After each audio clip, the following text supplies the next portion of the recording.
විශ්වාසද ඉගෙන ගන්න දේවල් වලින් 50%ක්ම පළවෙනි පැය 24 ඇතුළත අමතක වෙනවා කියලා. උගන්නන ඉගෙන ගන්න හැමෝටම වැදගත් වෙන ඒ අරුම පුදුම කතාව මේ වීඩියෝ එකෙන්. මේ ජර්මන් ජාතික මනෝවිද්‍යාඥ හර්මන් එබින්ගෝස්ගේ ෆර්ගටින් කර්ව් තියරි එක. මේ තියරි එකට අනුව අපි යමක් ඉගෙන ගත්තොත් ඒක වේගයෙන් අමතක වෙනවා. හෙවත් මේ තියෙන්නේ අමතක වීමේ වක්‍රය. මේකට අනුව අපි ඉගෙනගත්ත ප්‍රමාණයෙන් 50%කට ආසන්න ප්‍රමාණයක් පළවෙනි පැය 24 අවසන් වෙන්න කලින් අපෙන් අමතක වෙලා යනවා. ඒ කියන්නේ පැය 24කට පස්සේ අපිට ඉතුරු වෙන්නේ 50%යි. ඒ වගේම පළවෙනි සතිය වෙනකොට මේක අපෙන් ගිලිහෙනවා 70%ක්.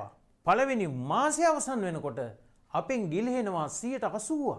පළවෙනි මාස 6 ඉවර වෙනකොට අපෙන් ගිලිහෙනවා 95%ක්. ඉතිරි වෙන්නේ 105යි. පුදුම ළමයි. ඊයේ ඉගෙනගත්ත කිසිම දෙයක් අද මතක නැහැ. පැහැදිලිනේ? ඒ තමයි මානසික සාමාන්‍ය ස්වરૂපය. එතකොට ප්‍රශ්නයක් තියෙනවා. වියදම් කළා මහන්සි වෙලා ඉගෙන ගන්න දේවල් මේ විදියට ගිලිහෙනවා නම් ලොකු ප්‍රශ්නයක්. ඒක නවත්ත ගන්න ක්‍රමයක් අපි ගාව නැද්ද? එබින්ගෝස් කියන මේ ශ්‍රේෂ්ඨ මනෝවිද්‍යාඥයා ස්පේස් රෙපිටිෂන් කියන හරි අපූර්ව ටෙක්නික් එකක් මේකට හඳුන්වලා දීලා තියෙනවා. ඉගෙන ගන්න ළමයින්ටත් උගන්වන ගුරුවරුන්ටත් මේ ටෙක්නික් එක ඉතාම වැදගත්. අපි බලමු ස්පේස් රිපිටිෂන් ටෙක්නික් එකේ පදනම මොකක්ද කියලා. ඔයා කලින් ගිහිල්ලා අමතක වෙච්ච පාරක ආපහු යනකොට දැන් තියෙන ගස්, ගෙවල්, පාලම් ආදිය දකිනකොට පරණ මතකය ආපහු එනෝ නේද? ඒ වගේ තියෙන මතකය ඇසුරෙන් පරණ මතකය, ගිලිහුණු මතකය ආපහු කැඳවන්න ලේසි. ඒකයි අපි කියන්නේ ඉගෙනගෙන පැය 24ක් ඇතුළත ආපහු සැරයක් පාඩම් කරොත් තියෙන මතකය ඇසුරෙන් ගිලිහුණු මතකය සම්පූර්ණයෙන්ම ආපහු කැඳවන්න පුළුවන්. අඩු මහන්සියකදී මතකයේ 100 දක්වා ගෙනාවත් ආපහු මතකය ගිලිහෙනවා නම් ඒකෙන් තියෙන ප්‍රයෝජනේ මොකද්ද? නෑ. එහෙම වෙන්නේ නෑ.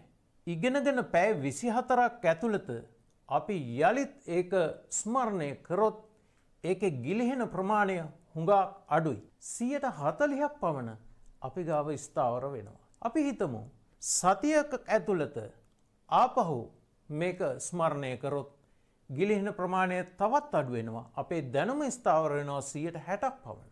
එතනින් තව සති 3ක් ගියාට පස්සේ යලිත් මේක රිවිව් කරොත් අපේ මතකයේ ස්ථාවර වෙනවා 90%කට වඩා වැඩි. ඒක විශාල වාසියක්.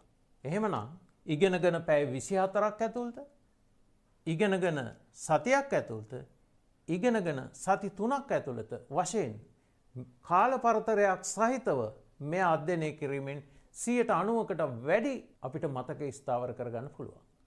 රැල්ලේ දුවන අය පණ දාගෙන පාඩම් කරද්දී ස්මාර්ට් මතකයක් ගොඩනගාගෙන ආඩම්බරින් විභාගයට යන්න. අපි දැන් බලමු ඒ වැඩේ පටන් ගන්නෙ කොහොමද කියලා. ඔයා මේ විදියට සතියේ දවස් 7 දාලා මාසයකට සැලැස්මක් හදාගන්න. මාසයේ දින මේ කොටුවල සලකුණු කරගන්න. අපි හිතමු පළවෙනි සඳුදා ඔයා කෝණ පාඩම ඉගෙන ගත්තා. පැය 24ක් යන්න කලින් ඒක පාඩම් කරන්න ඕන නිසා කෝණ 1 කියලා පළවෙනි පාඩම කියලා අපි මෙතන සටහන් කරගත්තා.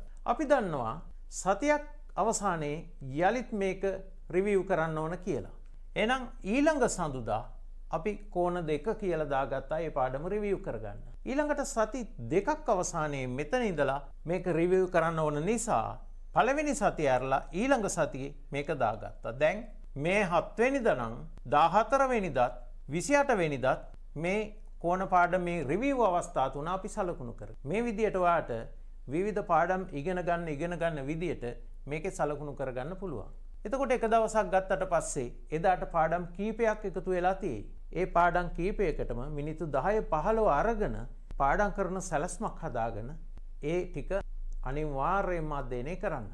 ඒ වගේම අධ්‍යයනය කරන්න හොඳම වෙලාව නින්දට කලින් තියෙන පැය කිහිපය. ඔයාගේ කාලය ඒ විදිහට වෙන් කරගන්න. මොකද නින්දට කලින් අධ්‍යයනය කරන ප්‍රමාණය නින්දෙදී ගැඹුරු මතකයට යනවා. එතකොට නින්දට කලින් තියෙන පැය හෝ 2 මේ සඳහා වෙන් කරගන්න ඔයාට පුළුවන්.